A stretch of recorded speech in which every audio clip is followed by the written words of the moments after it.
At one point, I bought a mom van and I turned it into an off-road beast. Here's the journey. I want to share with you a longer edit of the process of me building this truck.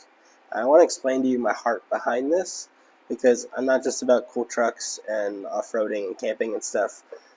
I think it's incredibly important because it's what helps us grow as people. Like, nature is such a natural elixir of growth and healing and gaining new understanding of your life and your heart, and of the Lord.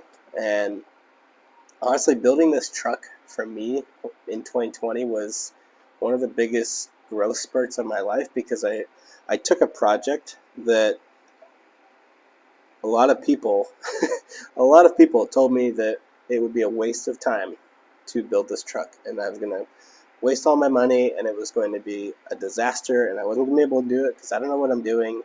I don't know how to do these different, parts of the project already. I'm not a professional. If I really wanted to do this, I should save up more money and then just pay somebody to do it. But I thought, no, I want to build my own truck, and I want to renovate it and make it look exactly the way I have in my mind, and I want to test my abilities. I want to do this. And so I bought this truck. I bought it for $1,000 up front. I drove it home, and it barely made it home. It was, got the death wobbles on the way home. And I brought it home, and certain members of my family told me that night that that was a stupid idea, and it was a waste of money, and what the heck am I doing? But I knew I had a plan, and I knew that it was going to come together. And over the course of about 8-9 months in my garage, it came together, and it was a really fun process. And I learned a lot, I grew a lot, and I taught myself that I'm capable. And sometimes that's something I even need to remind myself of continuously throughout life, is just I'm a capable person. And I think that probably goes for most of you. Just realizing that, life gets tough, there's challenges, but we're capable. Like, God's put us where we are so that we can handle the different challenges He brings us. And so I just want to show you the process of this and kind of walk you through it, and describe to you what grew in my heart as I did this project. So I hope you'll enjoy the footage and maybe some of my narration over it. This is my truck build of 2020. There'll probably be about 4 parts to this. This is part 1. We're going to be doing a battery change, at least, if not more. Alright, there's our old battery from 2017. And here's the new boy with some anti-corrosion spray. Nice. It's not too bad. There's a lot of space in here to take the pieces out. And underneath the battery on that tray thing, I did some spraying to get some rust out of there. Not too bad. Easy fix.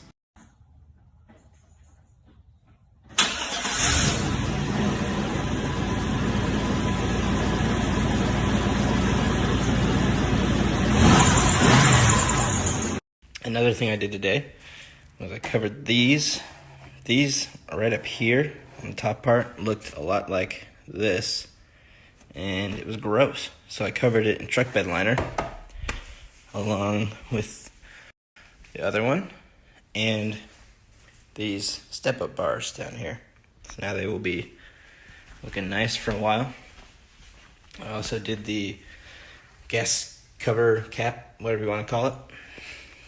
Next big thing is to put a 6-inch lift there and get these bad boys on there with the lift, which will be fun. We're getting there. Little things, but progress. All right, Instagram.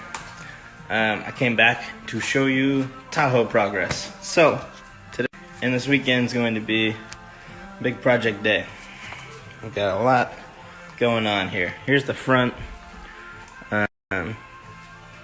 That's being painted. This is being changed. This is being changed. That's getting painted. That's getting put on eventually. we got a lot going on. I'm gonna show you stuff. So get ready. So first of all, I want to sand this down and paint this chrome truck bed liner black. So I've been taking all of these bolts off. I've spent a ridiculous amount of time underneath there getting these guys off. And we're down to the last one. Get ready. Alright, there we go.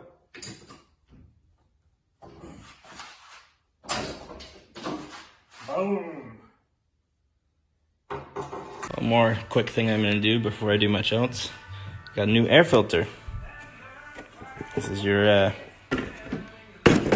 little air filter. Comes off. And this thing looks like garbage. And look at this. They secured it very nice and sturdily with top quality, high grade electrical tape. My goodness. So, put the new one on, which has a nice little clip there. And it'll look much better and feel much better. Finish this puppy off. So now that looks all nice and nice. And then over in the garage, got some stuff in the works. Got the bumpers painted. They look pretty snazzy. Got a little bit of grit, but not too much. And then, yeah, that's those. We got all our other stuff down here. But that was what I did yesterday. It's coming along. The morning and a little bit of the afternoon. So I took the day off. And today, I am replacing the spark plug. Okay. So, what I've done is I've jacked this up, put it under put these underneath it to hold it up. Took the tire off. And then this, thankfully, has access underneath here if you just take these panels off. They kind of broke, so I need to get new ones now.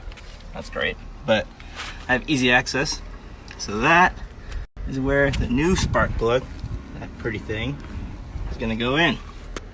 It's going to be lots of fun. So to do this, I needed a spark plug socket. Thankfully my dad had one. So I used that to get this one out. It goes right in there. It broke actually coming out because it was so old, but I got it out.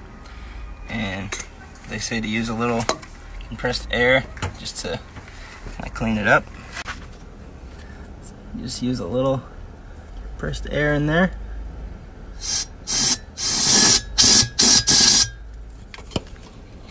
Nothing was in there, so that's good. And then you gotta make sure the gapping is right. So literally the gapping is that gap between that and the top there.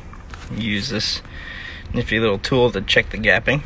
So in order to determine what that gap is supposed to be set at, this, which usually sits right in here, that thing has a little sticker.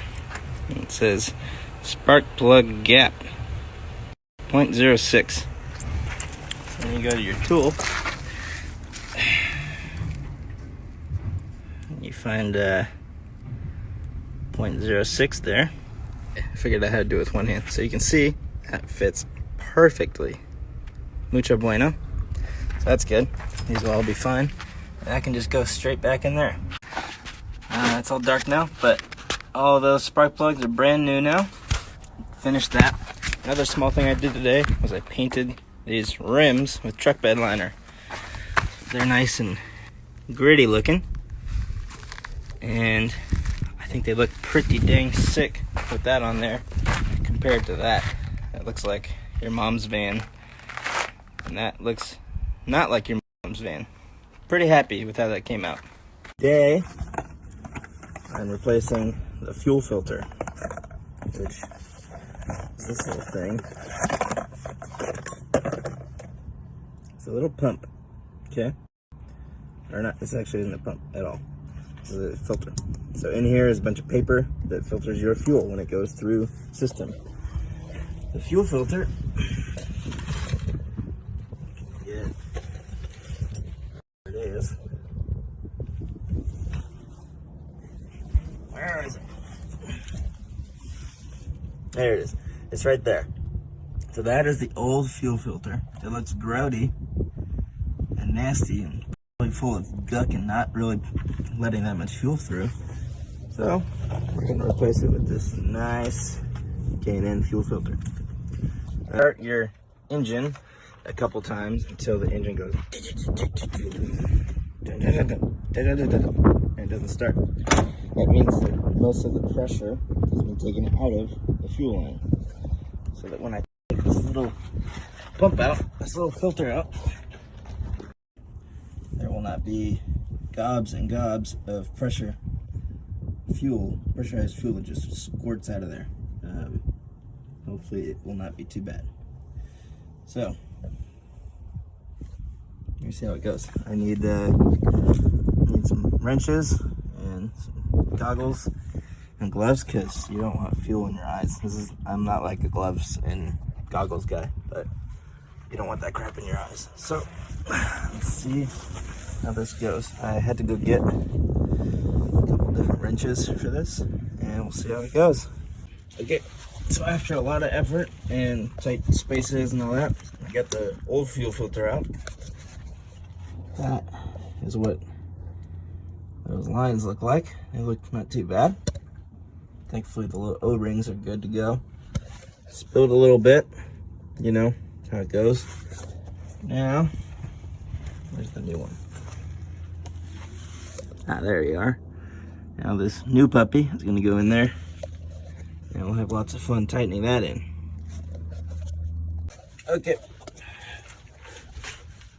It's in. Hallelujah. Look at that beautiful thing sitting there. And just to make sure, you, well, it's not going to turn now, but you check which, it has a flow diagram on the other side, and you check, make sure it's going the right way. It did. It's going the right way. Take our fuse. Go back to here.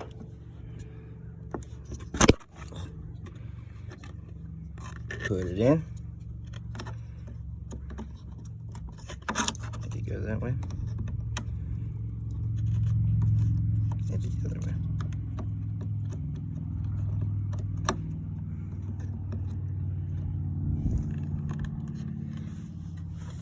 Nope, definitely goes that way.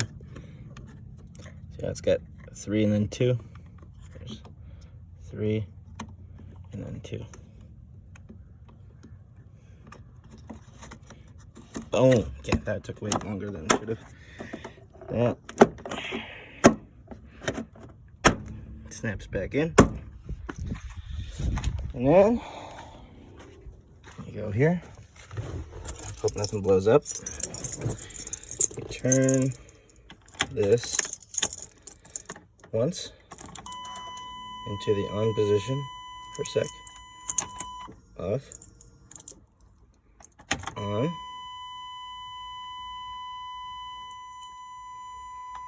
Off. And what this does is it gets the fuel pump going, and so it pushes fuel through the line so that fuel filter is filled up with fuel, and then there won't be a gap.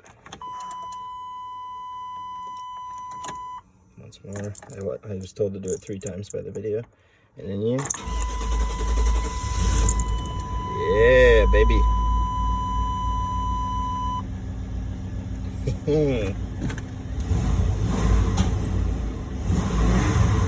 Sounds a little stronger. Okay, and then you check for leaks. Make sure your new fuel filter is not gushing fuel or dripping. Looks good. No drippy drips. Get under there and check and make sure.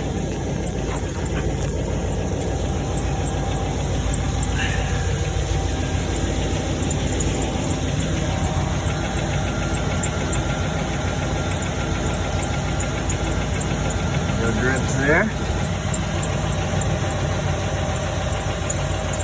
No drips there.